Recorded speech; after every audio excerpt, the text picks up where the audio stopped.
Boa noite a todos, sejam todos bem-vindos.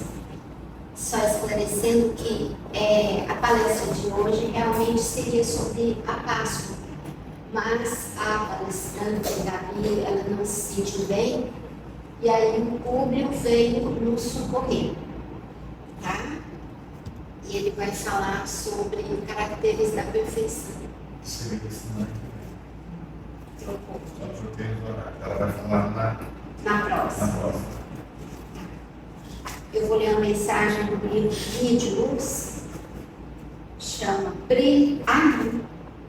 Brilho no começo, né? Não. É Transformação. Na verdade, nem todos dormiremos, mas todos seremos transformados. Paulo aos Coríntios. Refere-se o apóstolo dos gentios a uma das mais belas realidades da vida espiritual. Nos problemas da morte, as escolas cristãs, trabalhadas pelas cogitações teológicas de todos os tempos, erigiram teorias diversas, definindo a situação da criatura após o desprendimento carnal. É justo que semelhante situação seja a mais diversificada possível. Ninguém penetra o ciclo da vida terrena em processo absolutamente uniforme, como não existem fenômenos de desencarnação com analogia integrada. Cada alma possui a sua porta de entrada e saída, conforme as conquistas próprias.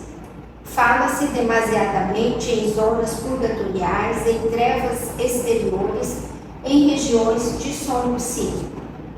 Tudo isso efetivamente existe em plano grandioso e sublime que, por enquanto, transcende o limitado entendimento humano. Todos os que se abeberam nas fontes puras da verdade com Cristo, devem guardar sempre o otimismo e a confiança. Nem todos dormiremos, diz Paulo. Isto significa que nem todas as criaturas caminharão às tontas nas regiões mentais da semi-inconsciência, nem todas serão arrebatadas a esferas purgatoriais e, ainda que tais ocorrências sucedessem, ouçamos ainda o abnegado amigo do Evangelho quando nos assevera: mas todos seremos transformados. Paulo não promete sofrimento inesgotável nem repouso sem fim. Promete transformação. Ninguém parte ao chamado da vida eterna senão para transformar-se. Morte do corpo é crescimento espiritual. O túmulo numa esfera é berço em outra. E, como a função da vida é renovar para a perfeição, transformemo-nos para o bem desde hoje.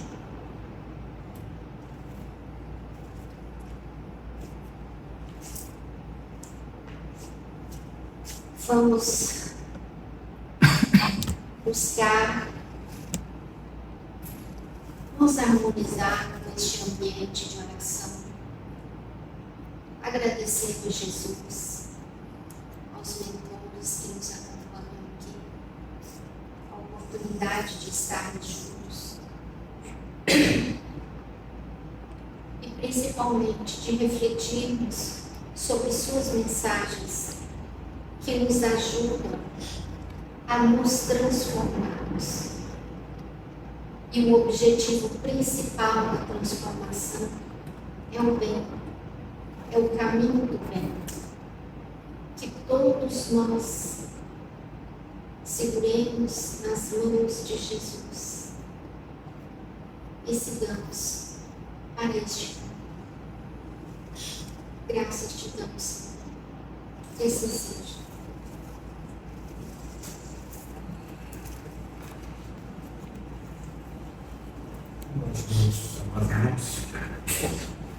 Bom, hoje nós vamos falar sobre caracteres da perfeição, que está no capítulo 17, inclusive 1 e 2. Bom, ele começa em cima de uma frase que Jesus nos coloca. Sede perfeito como é vosso Pai Celestial. O perfeito é vosso Pai Celestial. O que Jesus quer dizer com isso aí? Primeiro, que a doutrina espírita ela não nos coloca como pessoas que precisam ter uma ação, uma postura de perfeição. Porque ainda estamos nesse caminho, ainda estamos num processo de perfeição. Então, por que isso? Porque a perfeição absoluta só pertence a Deus. Ela é relativa em todos os estágios evolutivos. E no item 2 encontramos a definição do verdadeiro homem de bem. Que o verdadeiro homem de bem é aquele que pratica a lei de justiça, amor e de caridade na sua maior pureza. Bom, e o que vem a ser perfeito? O que é ser perfeito? Nunca errar? Nunca sofrer? Ou evoluir constantemente? Essa fica a nossa questão, nosso argumento aí. Bom, Joana de Anjos, com base em todo aquele trabalho do conjunto psicológico que ela apresenta, com psicografia de Walter Pereira Franco, ela nos fala que a perfeição é fruto de uma reforma íntima. E a reforma íntima, segundo Joana, ela é definida da seguinte forma: o ser humano é herdeiro de si mesmo, construindo o seu destino a partir das escolhas que realiza. Em suma, quer dizer que somos responsáveis por nossa própria evolução. Ninguém vai crescer por nós, ninguém vai crescer por nós. O processo é nosso, é íntimo. Bom, nessa condição, o que vem a ser a perfeição dentro da interpretação espírita? Então, a perfeição ela não é absoluta para nós ainda nesse plano, né? É relativa ao nosso grau evolutivo, e o processo contínuo da evolução moral segue gradativo, não é instantâneo. Então, para cada aresta, cada ponta que nós temos, a gente vai trabalhar individualmente. Poucos foram aqueles que conseguiram trabalhar vários fatores simultaneamente. Nós ainda não temos essa capacidade.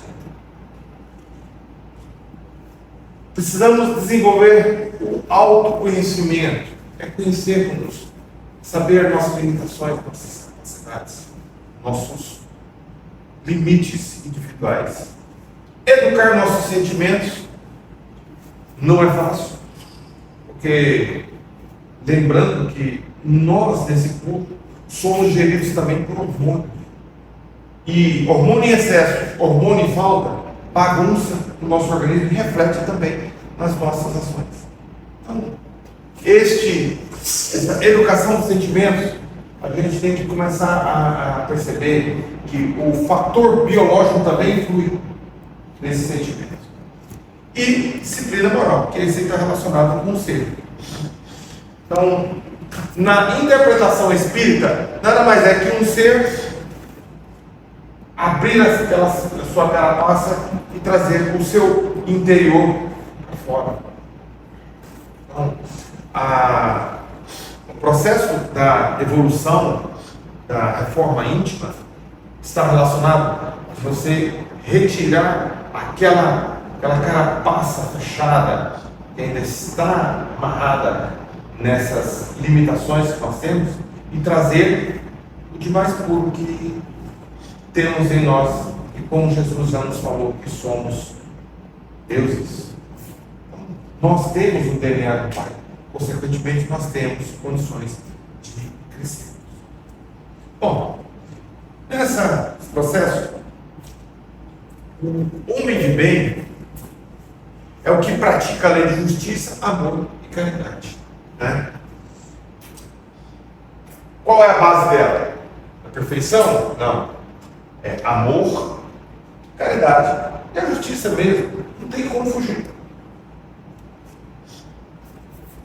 Amor incondicional, caridade. Começa conosco, pois estendemos ao próximo.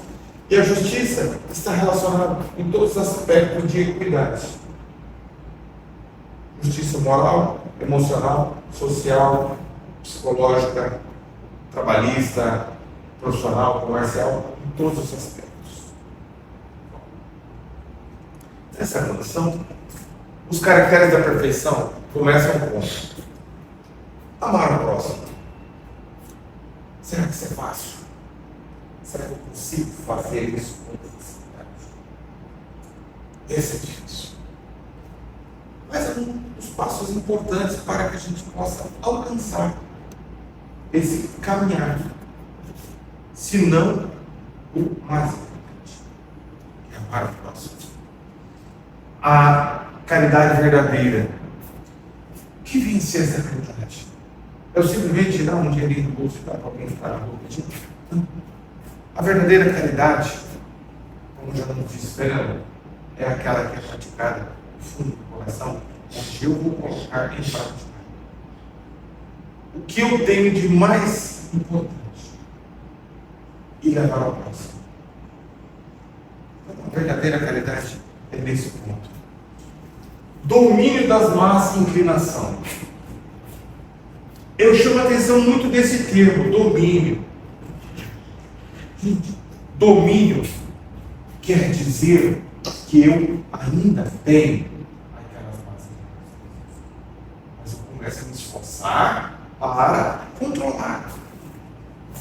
Isso não quer dizer que eu mudei minha postura e quer dizer que eu não tenho mais aquele probleminha. Calma lá. Nós temos que analisar isso com muitas ponderações. A nossa condição de domínio das más inclinações quer dizer que uma hora ou outra pode vir. E isso, aí eu tenho que aplicar esse outro item, benevolência e indulgência. Benevolência comigo mesmo também. Benevolência com o meu próximo. Indulgência com as limitações dele, indulgência com as minhas limitações. Então, observa-se que o processo do ser perfeito, ele parte de nós para o próximo. Eu mudo primeiramente para depois alcançar o próximo. Um exemplo muito nítido nisso. Quando estamos num voo, quando os comissários de bordo vão passar as instruções, quando eles falam, se houver uma despressurização na aeronave, primeiro coloque a máscara em você, depois coloque a máscara no próximo. Então, por que a gente tem que trabalhar nesse aspecto? Primeiro eu tenho que me preparar para dar condições, ter condições de auxiliar o próximo. Porque se eu não me preparar, na hora da grande tribulação, eu vou junto. Em vez de eu socorrer, eu vou ser um dos que precisa ser socorrido. E perdão das ofensas. Então, perdoar não quer dizer que eu vou esquecer. Perdoar quer dizer que eu vou entender. Perdoar quer dizer que eu vou saber que ele está com dificuldade, pode ter me agredido, mas eu não posso trazer aquele sentimento para o meu íntimo e me martirizar. Em suma, percebemos então que a perfeição não é ausência de falhas, mas um esforço contínuo de superação moral. Gente, esforço contínuo, isso quer dizer o quê? É trabalhar um dia após o outro. É colocar em prática a visão do Ará. Somente hoje. Hoje eu não faço. Hoje eu vou me esforçar para isso. Colocar em prática isso aí, chega um ponto que, como diz Emmanuel, o esforço leva a espontaneidade. Então, caracteres da perfeição, ele está relacionado com o nosso esforço de domar as nossas limitações. E não são poucas. Mas aí, Onde entra essa questão da superação moral? Começa pela reforma íntima. Então, a reforma íntima, segundo Joana de Ângeles, o ser humano é herdeiro de si mesmo. O que quer dizer o herdeiro de si mesmo? É porque hoje nós estamos aqui com as nossas limitações, as nossas dificuldades, por conta de toda a bagagem que nós temos trazido. Isso que vem lá de trás reflete hoje. Então, a evolução, ela é a soma de esforço mais escolhas. Eu vou escolher mudar e vou me esforçar para conseguir. Então, não é tão fácil para nós, porque nós temos uma bagagem anterior que gera esse fator. E qual é a bagagem que mais pesa no nosso processo? A dor. A dor. E a dor, quando nós começamos a observar que ela é mecanismo de educação da alma, aí chegamos à conclusão que sofrimento é diferente de punição. Sofrimento é igual o aprendizado. E eu trouxe esse conceito, essa conceituação, essa relação aí. Dor é a condição inevitável. Sofrimento, em grande parte, é construído com a ampliação da mente. Vamos fazer uma relação. Digamos, vamos voltar lá nos nossos primórdios da Idade Média. Eu levei uma flechada. Aí, aquela flechada me perfurou. Aquele momento ali eu vou sentir a dor. Mas o que seria o sofrimento? É eu, depois de arrancar a flecha, eu ficar futucando aquele machucado e gerar um sofrimento continuado. Então, o sofrimento, ele é diferente da dor por esse aspecto, que a dor é aquela condição inevitável. Mas como é que eu vou digerir esse conceito na minha vida? É o que vai fazer a diferença no meu processo. Então, para isso, a gente recomenda que não só trabalhemos dentro dos princípios filosóficos e religiosos, mas também com os princípios psicológicos. Fazer o fator psicológico da nossa vida. Isso vai fazer uma importância enorme no nosso crescimento. E como seria? Na abordagem psicológica, aí vem aquela pergunta: por que ainda erramos? Começa por condicionamentos emocionais. Traumas, padrões inconscientes. Então, vamos lá. Por que realmente erramos? Que vem a ser esses condicionamentos emocionais? É o hábito de querer ficar remoendo os fatores que, de alguma forma, nos agravaram. Seja sociais, amorosos, profissionais, familiares, todos esses aspectos acabam interferindo em nosso andamento, nessa continuidade dos erros.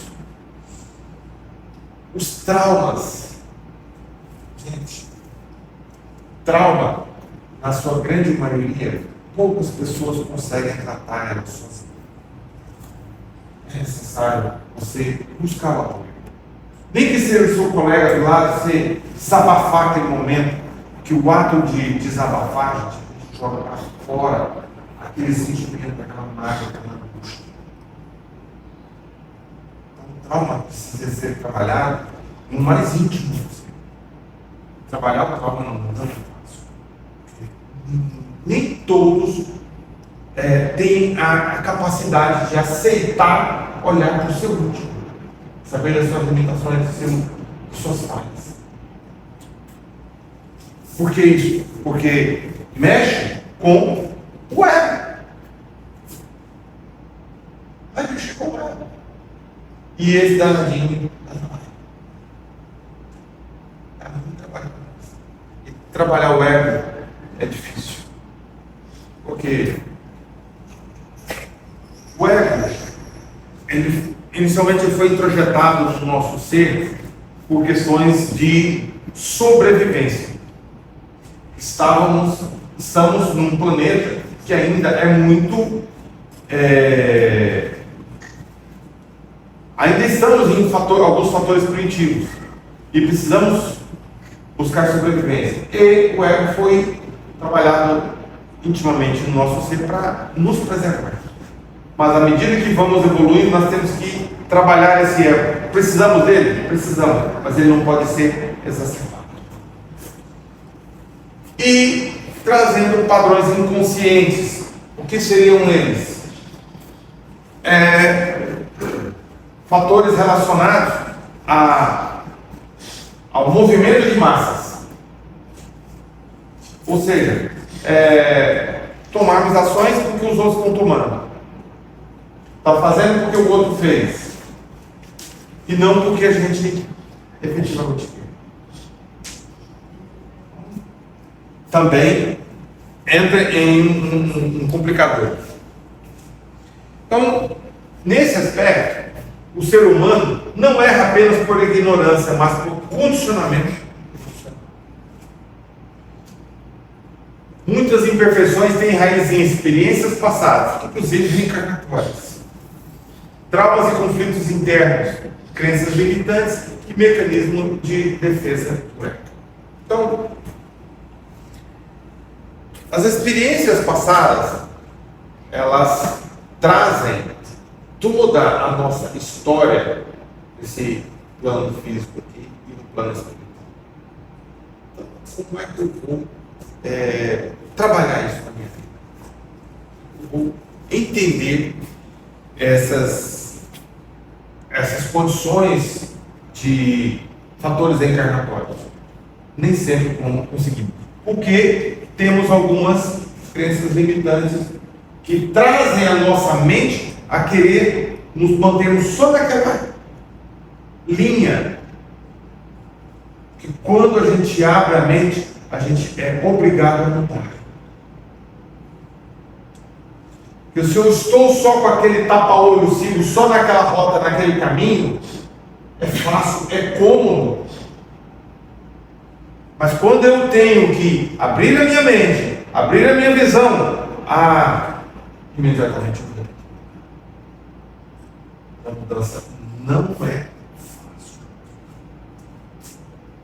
A mudança vai nos cobrar muito. Traumas e conflitos internos. Nossa, como isso é complexo.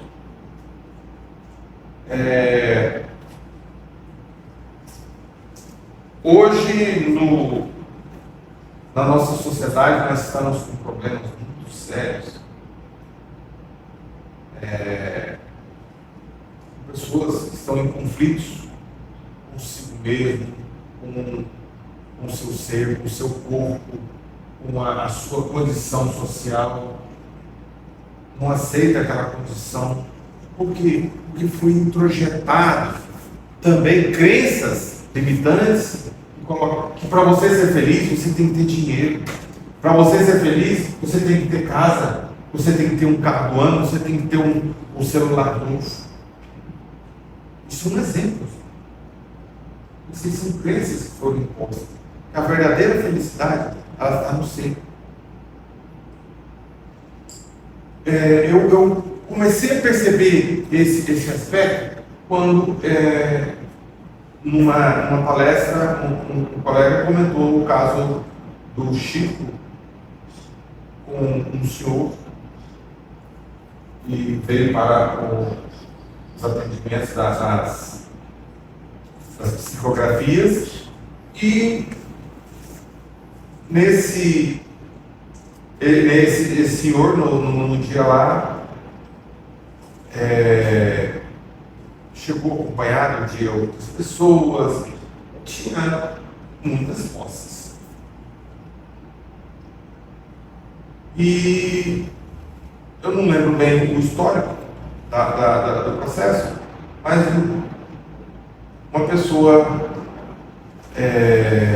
perguntou para o Chico por que aquele senhor estava naquela condição, aquele sofrimento todo. Aí ele falou, não, porque ele é tão pobre, que ele só tem dinheiro. Ele não tem vida social, ele não tem uma família equilibrada, ele não tem respeito dos subordinados. Ele só tem dinheiro. E isso está muito internalizado em nós. Quando começarmos a observar que dinheiro também é uma energia que movimenta as coisas, vamos entender que nós temos que trabalhar outros aspectos. E mecanismos de defesa do ego. Bom, esse não é fácil de lidar, não. Eu estou batalhando muito, eu tenho algumas limitações, tenho dificuldades, mas eu adotei uma postura na minha vida. Quando uma pessoa fala alguma coisa, um problema meu, eu faço questão de analisar e buscar entender o que é aquilo, como é que está interferindo, o que eu posso aceitar ser ajudado. Eu realmente tinha uma arrogância imensa e eu não aceitava ser ajudado. Eu sempre tinha na minha cabeça que eu tinha que ser provedor, que eu tinha que ser a pessoa que achava soluções, que resolvia os problemas, que ajudava todo mundo. Enquanto eu não comecei a perceber que eu precisava ser ajudado,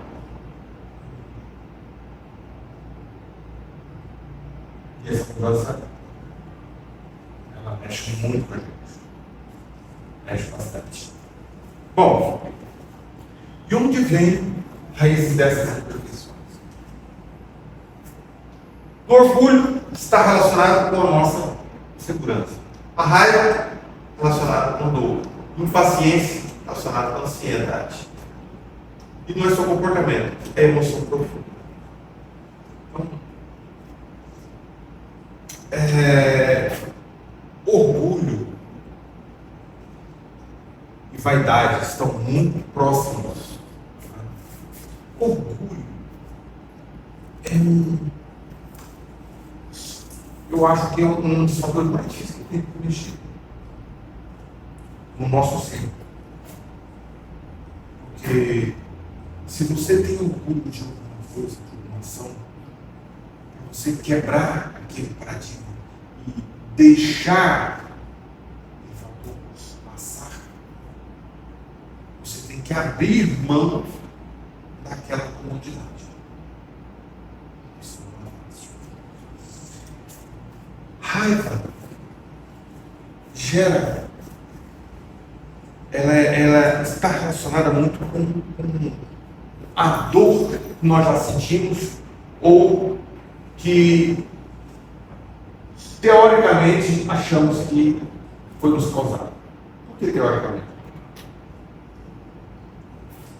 Justamente por conta do nosso orgulho, da nossa vaidade.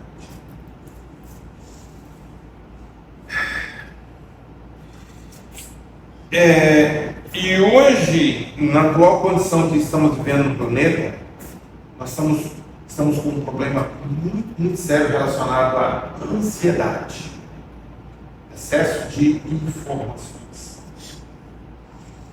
Eu assisti uma palestra de um professor,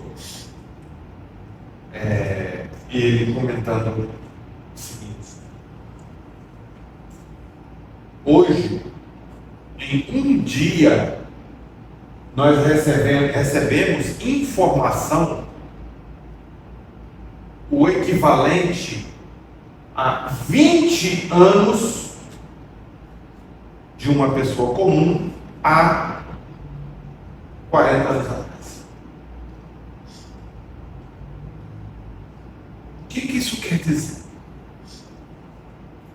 O volume de informações, de dados que chegam para nós, nos gera um processo de ansiedade contínua. E, por consequência, traz um outro fator, que é a impaciência. Por quê? Porque eu vou querer mais e mais e mais.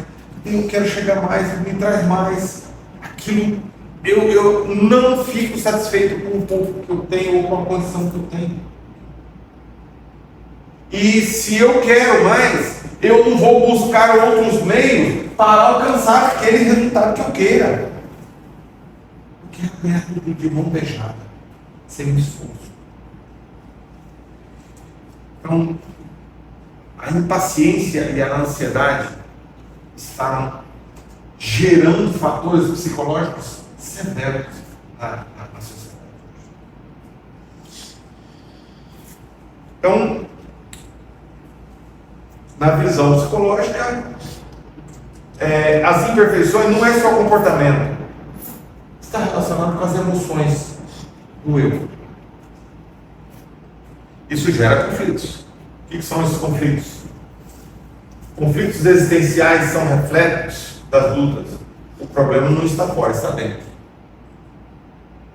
E a impaciência pode esconder a insegurança, o orgulho pode esconder a inferioridade, a agressividade pode esconder a dor.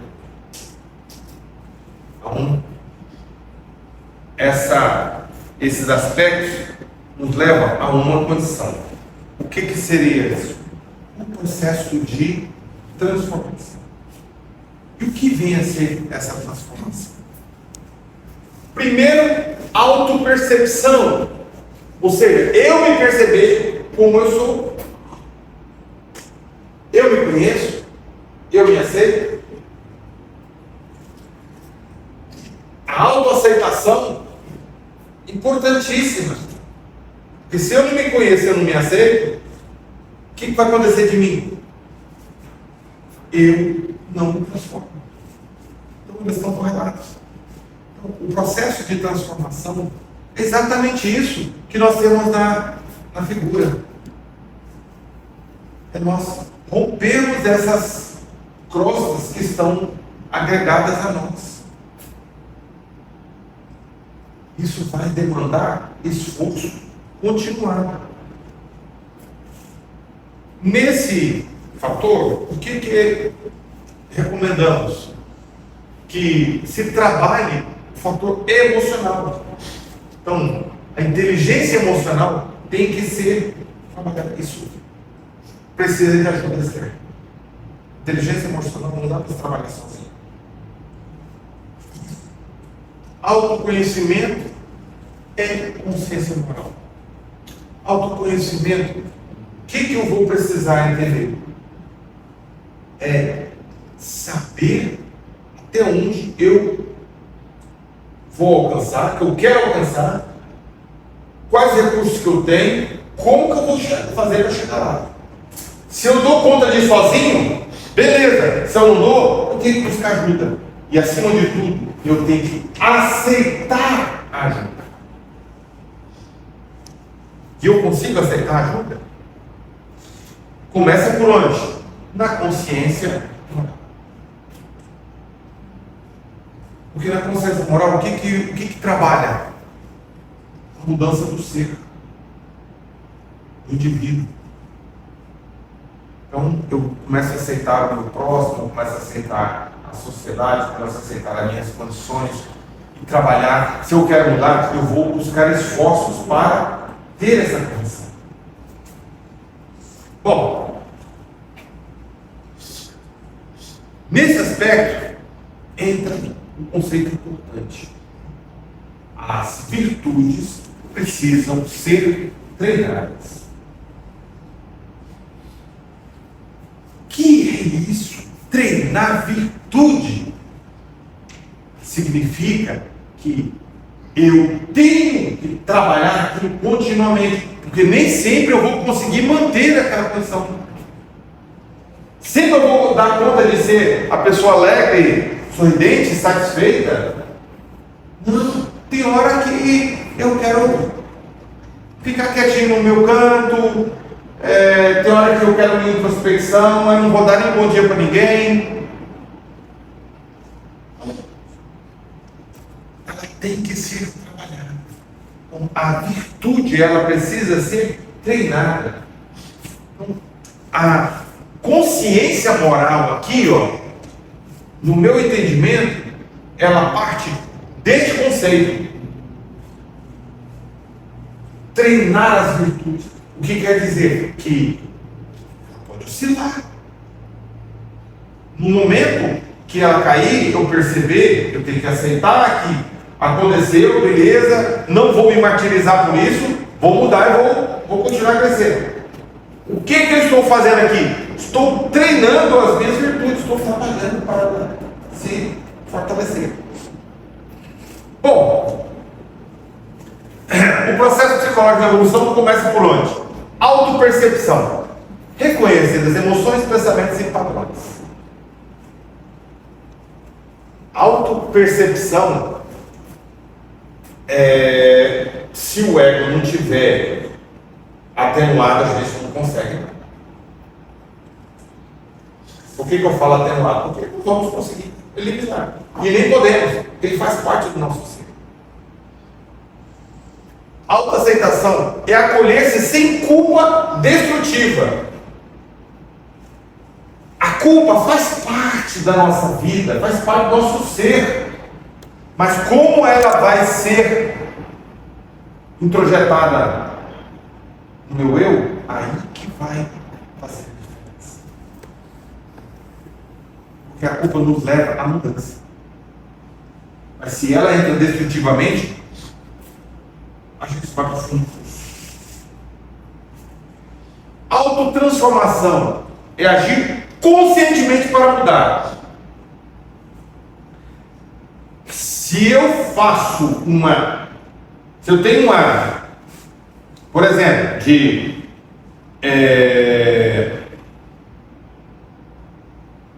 pegar um objeto e sempre deixar naquele local, em cima da cadeira.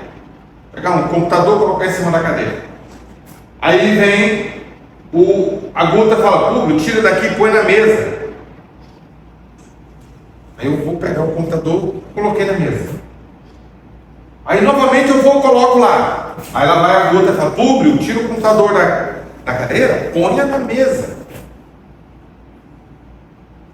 Até então, eu estou consciente da mudança, da necessidade de trazer o computador para a mesa?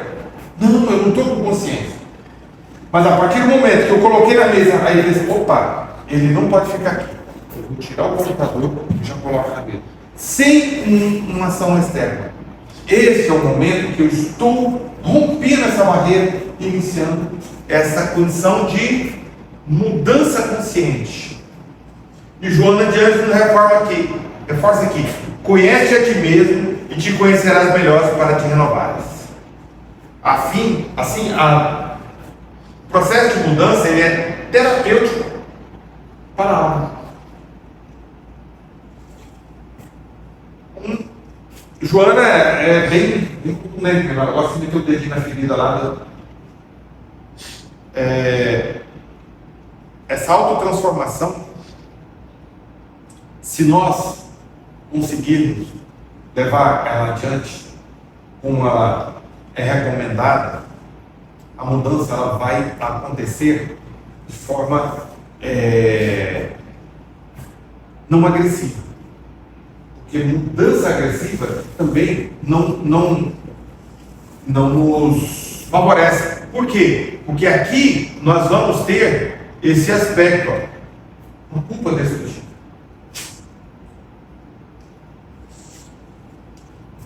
Nessa condição, a conexão com a psicologia moderna diz que a inteligência emocional tem que ser trabalhada, eu tenho que evitar a autossabotagem, eu tenho que buscar o desenvolvimento moral. Sabemos o que é certo, mas nem sempre conseguimos fazer. Por que acontece isso? Porque ainda estamos em processo de integração interior. Novamente, as virtudes são construídas pela repetição consciente. Então, aí eu inicio o processo da mudança, gerando a nossa evolução. O que vem a ser? Corpo, mente e espírito. Todos têm que estar conectados. Então eu tenho que cuidar do corpo, eu tenho que cuidar da mente, tenho que cuidar do espírito. Bom, entra o aspecto da lei de causa e efeito. Por que será que eu coloquei esse bumerangue aí? É muito simples. Pensamentos geram emoções. Emoções geram ação. Ação gera consequência. O que eu praticar, pode ter certeza, vai retornar. Seja de bom ou de mal, vai retornar. Que é uma lei universal. E na física ela é aplicada também. Na ciência, a toda ação, nós temos a toda ação aplicada, toda força aplicada, eu tenho a força que retorna da mesma intensidade, porém em sentido contrário. Eu mandei, tá bom. Lei de ação e reação, causa e efeito. Bom, entra outro aspecto também, que é a sintonia. Cada criatura vive na faixa vibratória que ele elege. Então, pensamentos atraem experiência e vibrações definem conexões. Quando começarmos a trabalhar efetivamente a nossa mudança para que a mente seja o nosso mote de referência para a nossa caminhada, e que a mente vai conduzir tudo, nós iniciamos um processo de ligação mental com as ações primeiro, para depois tomarmos as ações.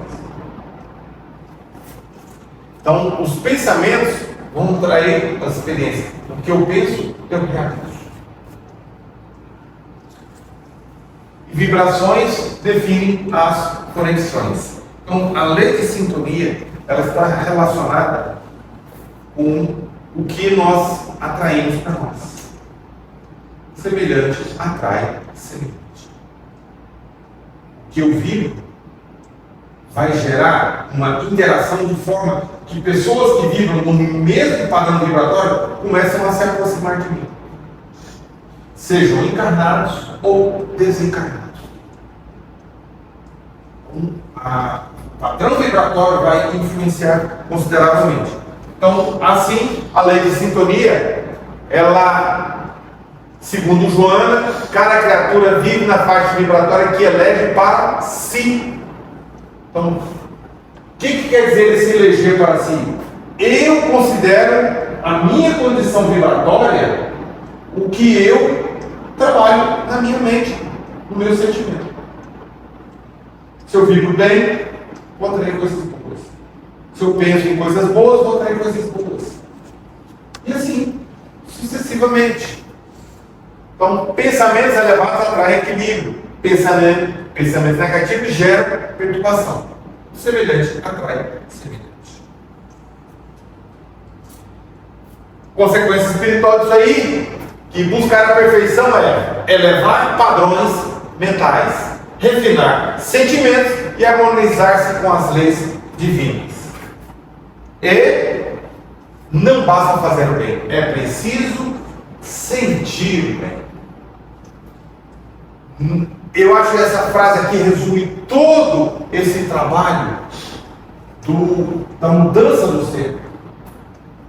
Não basta eu só fazer, eu tenho que sentir o que eu estou fazendo.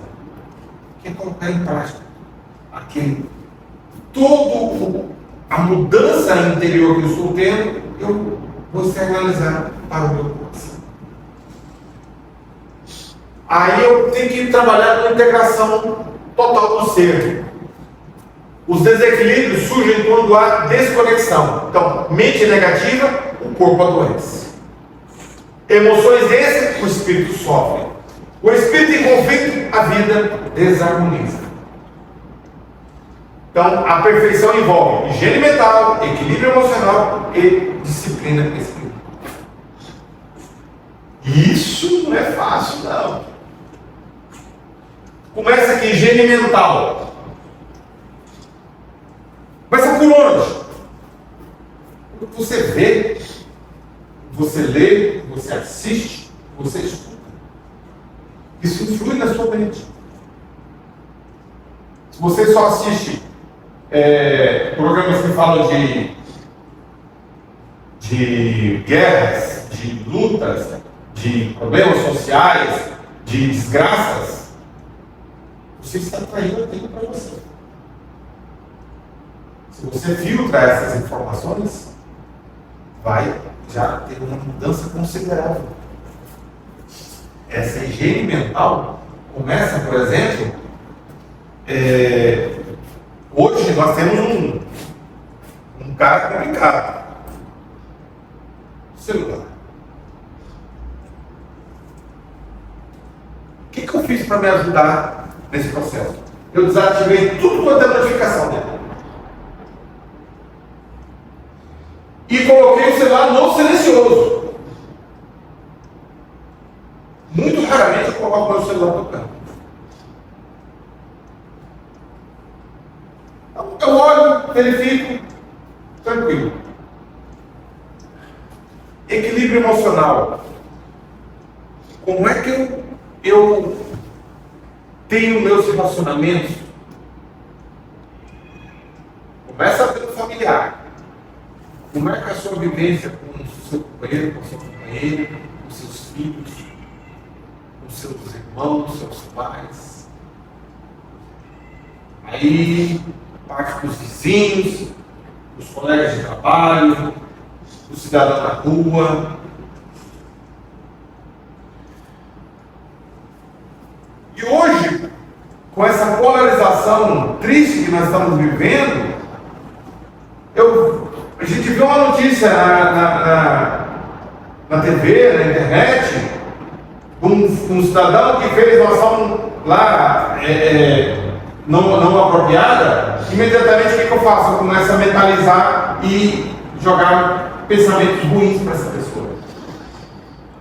Isso vai me desequilibrar emocionalmente. Porque toda vez que alguém fala alguma coisa daquele contexto, eu já fico desequilibrado, aquela coisa, aquele FDP lá e vai embora. Isso faz parte hoje da nossa rotina. Hoje eu tenho que abrir isso aí, mudar. E entra a disciplina espiritual.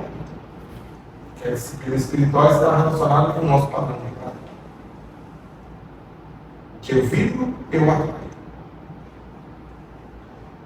Então, o que seriam as nossas práticas diárias? Vamos lá. Primeira delas, as internas. Prece, meditação e vigilância dos pensamentos. Quem que faz meditação? Gente, meditação é o momento em que eu estou descansando o cérebro. Aquele momento que eu desligo. O cérebro precisa descansar também. Eu não tenho que descansar a musculatura? Eu tenho que descansar o cérebro. Né? Então a meditação é um deles. A prece é a ligação com o alto, com o Pai. E a vigilância dos pensamentos. O que eu penso, eu atraio. Além disso, as práticas energéticas. Eu tenho que começar a ser grato. Eu tenho que ter serenidade, elevação vibratória. O que é ser grato, gente? É aceitar o que eu tenho e valorizar o que eu tenho. E agradecer pela oportunidade que me foi dada. A serenidade é eu não me desequilibrar, não me desarmonizar. Manter a minha mente alinhada. Elevação vibratória. Novamente, entra na mesma questão da vigilância dos pensamentos. Eu elevei meu padrão vibratório, consequentemente eu vou me ligar com algo mais produtivo. E fatores externos. A prática da caridade, relações saudáveis, prática do perdão. Caridade é o colocar em prática todos os ensinamentos que eu estou tendo na minha rotina de mudança moral. Relações saudáveis. Com quem que eu me relaciono? Com quem que eu convivo continuamente? Com quem que eu tenho contato? E o perdão? O perdão é a ferramenta que vai iniciar a ruptura de todos esses traumas, esses problemas que nós temos. Que se eu começar a perdoar, primeiro, a mim, eu perdoar a próxima, aí eu consigo ter essas mudanças e esse processo do crescimento e da mudança que nós precisamos. Então, a aplicação na prática é ser paciente, evitar julgamentos, fazer o bem, perdoar, ouvir mais, falar menos. Teve uma reunião mediúnica, um dia um dos mentores da casa falando lá. A gente tem que adotar nossa postura da mesma forma que nós temos os órgãos do rosto. 2 olhos para ver mais, 2 ouvidos para escutar mais, um nariz e uma boca para falar menos e sentir menos. Então, não é tão simples a gente buscar os caracteres da evolução da nossa do fator moral que nós buscamos. Mas aí começa por aqui. Hoje eu fui melhor do que ontem? Você começa a fazer essa pergunta todo dia, pode ter certeza.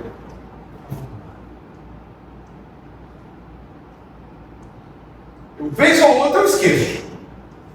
Mas eu estou fazendo essa pergunta já. Como nós estamos num processo que estamos nos esforçando, né? Então, a perfeição não é um estado imediato, é uma jornada.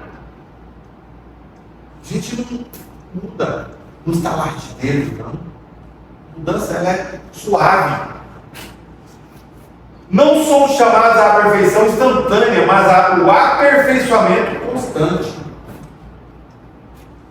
E nos ensina Joana de Ângeles, a iluminação interior é conquista paulatina, resultado do esforço contínuo no bem.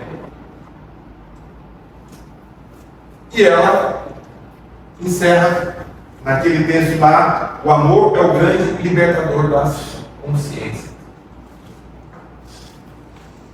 Bom, que possamos então amar mais, importante, né?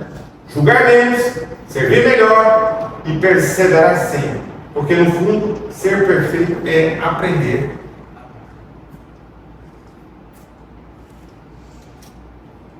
E Hamed, no livro Renovando Atitudes, ele traz uma abordagem interessante. A mudança começa no pensamento. O que quer dizer a mudança começa no pensamento?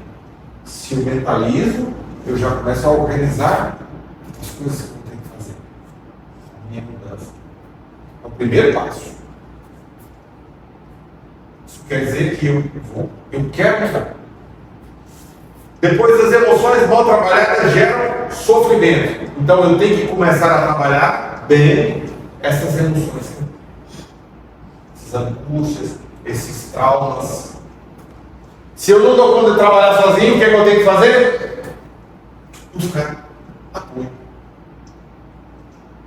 Nós temos nas casas espíritas, nós temos os psicólogos também, temos psiquiatras. De acordo com a necessidade, cada nível tem a sua abordagem, a sua necessidade.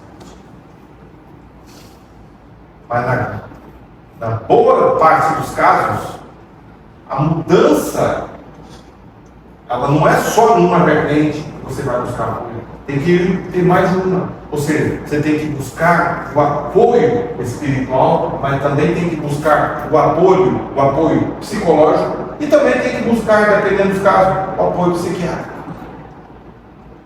E um não neutraliza o outro, não. Eles se somam. E não espere que o mundo mude. Transforme primeiro o seu mundo íntimo. Se eu mudo intimamente, aí eu consigo a mudança que eu estou precisando. Então, a gente encerra aqui com essa visão de Hamed, né?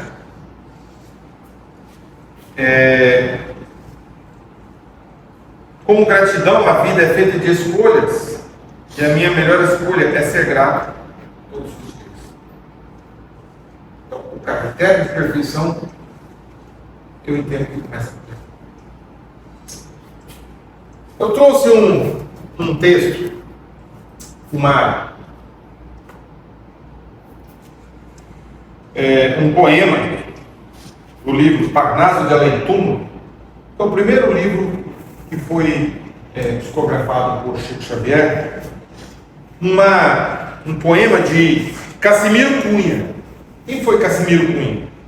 Poeta vassourense, nasceu em 14 de abril de 1980 e desencarnou em 1914.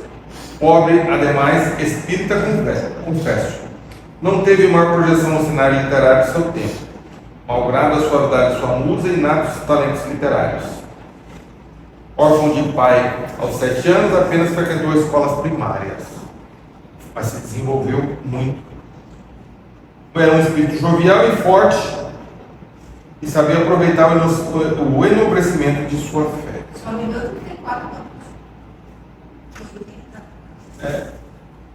Ele faleceu novo, de tuberculose.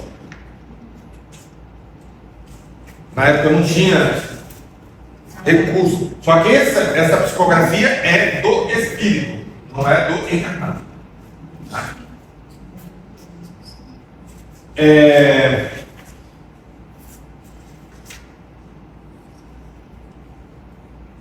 Intitula-se Ascensão. Perguntai à flor vivente de pétalas multicores, que com mágicos olores perfumam o vosso ambiente.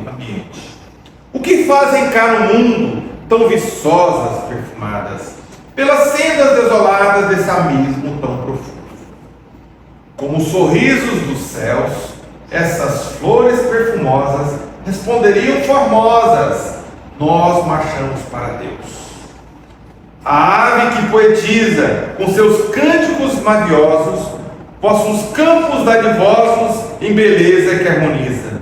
Se perguntasseis também, ela vos retrucaria: caminhamos na alegria para a luz e para o bem. Tudo posso em ascensão, marcha ao progresso incessante, a alvorada rutilante da sublime perfeição. Segue, pois, irmãos terrenos, nessa trilha luminosa, caminhai sempre serenos entre lírios e entre rosas. Entre os lírios da bondade, entre as rosas da ternura, espargindo a caridade, consolando a desventura. Se assim caminharemos nessa eterna evolução e no bem conquistaremos a suprema perfeição. Então, Cassimiro também foi muito feliz nessa abordagem, né? Aí eu abro agora para alguma pergunta, um comentário. Quiser fazer alguma pergunta? Tem uma pergunta, eu assisti. Onde que você assistiu? Era Mais um pouquinho. Ele estava falando daqueles 3 elementos, né, que é para a perfeição, falando da perfeição, e ele colocou aqueles 3 elementos, que é a caridade, a indulgência e o perdão, né? E Está no começo. você se falou aí. Mas aí eu quero falar de um outro ponto, que trabalhou nesses 3 aspectos, mas eu quero falar de um outro ponto que me chamou a atenção, que você tem a ver com o sentimento, com o sentir. Porque na visão, de nada adianta, se não alcança essa perfeição, por essa via do pensamento, do racional. Se o ser humano usa a razão, o racional faz a gente construir um monte de coisas, inclusive a bomba que mata um monte de gente, né? Inclusive produzir biologicamente alguma coisa. Então, assim, a inteligência humana, o racional, nos pode produzir alguma coisa positiva ou não, mas só o sentir, só o sentimento nos aproxima do mundo, né? Nos aproxima do outro. Então, esses elementos da caridade, eu queria destacar essa questão do sentir, né? O sentir, eu concordo com o que é colocar, porque essa conexão aí, que é importante para uma funcionar, né? Tem a ver, eu só posso sentir o que se passa no campo do outro se eu rebaixar, vamos dizer, as minhas condições, que tem a ver com o eu, tudo aquilo, né, que você colocou. Inclusive o olhar para si sobre as suas imperfeições. Então, e aí quando você falou dos 3 sentidos, né, eu acho que o sentir também está certo de tudo isso, porque se eu sinto através do olfato, da visão, mas ele tem que estar passando por todos os órgãos do sentido. Ele como, vamos dizer assim, como elemento amoroso. Desde que ela nunca seja alcançada, porque eu também acho que a perfeição ela cabe a Deus. Né? É o trabalho contínuo. Então, a perfeição é como se fosse uma busca, mas para nunca ser alcançada. A perfeição absoluta pertence apenas a Deus. Porque também se o sujeito acha que chegou, está difícil. Então é algo assim, almejado, mas nunca alcançado, preferencialmente. Mas é um esforço contínuo, né? Mais alguma colocação? Fica aberto, tá tranquilo. Quando você falou do valor, do sentimento, eu lembrei também de uma palestra aí falando que ele, como juiz, ele, às vezes, processo, eu não sei, não conheço os termos técnicos, mas eu entendi o seguinte, que chega lá, os documentos, tudo arrumadinho, só para ele ler e despachar, julgar. E aí ele descobre que cada detento tem uma nota. E a nota é a ação dela poderosa, que faz ele sentir diferente. Enquanto teria ser extremamente racional, olhando tecnicamente cada frase, cada justificativa ali, de repente vem o sentido da mãe, que muda, faz ele olhar diferente para aquela situação. Verdade.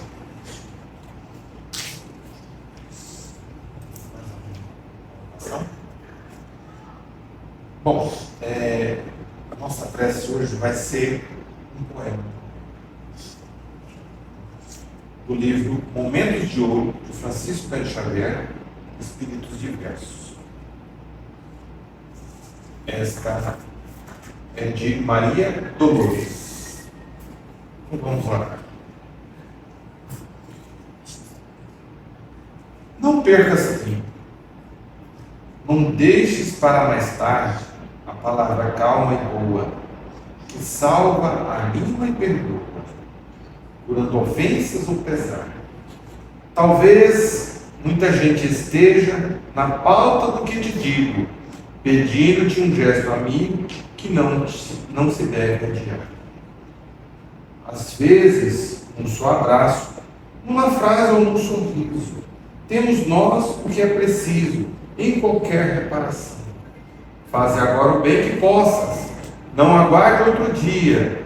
Bondade semeia e cria, vida nova no coração.